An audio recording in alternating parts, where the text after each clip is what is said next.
నిర్మల్ జిల్లా ఖానాపూర్ పట్టణంలో ఫ్లెక్సీలు కలకలం రేపుతోంది. మేము పాపం చేశాం, మేమేం పాపం చేశాం, మా రోడ్డు ఎందుకు పూర్తి చేయడం లేదు, మేం కట్టే పన్నులకి ఈ రోడ్డుకు సంబంధం లేదా అంటూ ఆ పట్టణంలో వెలిసిన ఫ్లెక్సీలు ఇప్పుడు స్థానికంగా తీవ్ర చర్చనీయాంశంగా మారాయి. రోడ్డు సమస్యను పట్టించుకోని నాయకులారా, ఎవరిని అడిగితే మా రోడ్డు బాగుపడుతుంది, మాకీ దౌర్భాగ్యం పోయేదెన్నడు అంటూ పోస్టర్లు వెలిశాయి. గత కొన్నాళ్లుగా పెండింగ్ లో ఉన్న రోడ్డు విస్తరణ పనులపై ఈ పోస్టర్ల రూపంలో తీవ్ర నిరసన వ్యక్తమవుతోంది. రోడ్డు వెడల్పు కోసం ఇళ్లు కూల్చడమే మీ పనా, రోడ్డు విస్తరణ పనులు ఎందుకు చేపట్టడం లేదు అంటూ వెలిసిన ఈ ఫ్లెక్సీల ద్వారా పనులను వెంటనే పూర్తి చేయాలనే డిమాండ్ వినిపిస్తోంది.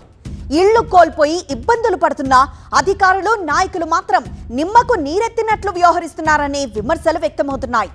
మన రోడ్లు మన హక్కు అనే నినాదంతో వెలిసిన ఈ పోస్టర్లు ఇప్పుడు ఖానాపూర్లో తీవ్ర కలకలం రేపుతున్నాయి.